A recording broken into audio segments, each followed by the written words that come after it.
Need a design that's an exact size, like a YouTube thumbnail, a flyer, or an Instagram post with specific dimensions?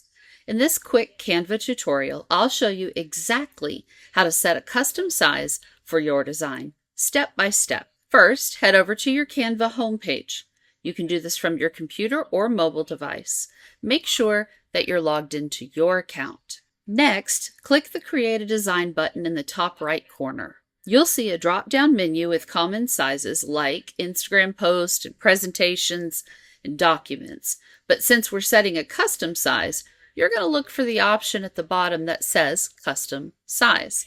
Now, we're going to type in the exact width and height that you want.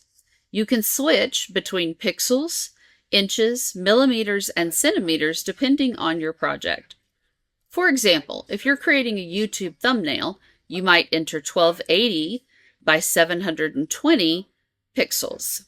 When your custom size is set, click Create New Design. Canva will open a blank canvas with the exact dimensions that you entered, ready for you to start designing. If this video helped, please hit like, subscribe, and check out my next tutorial.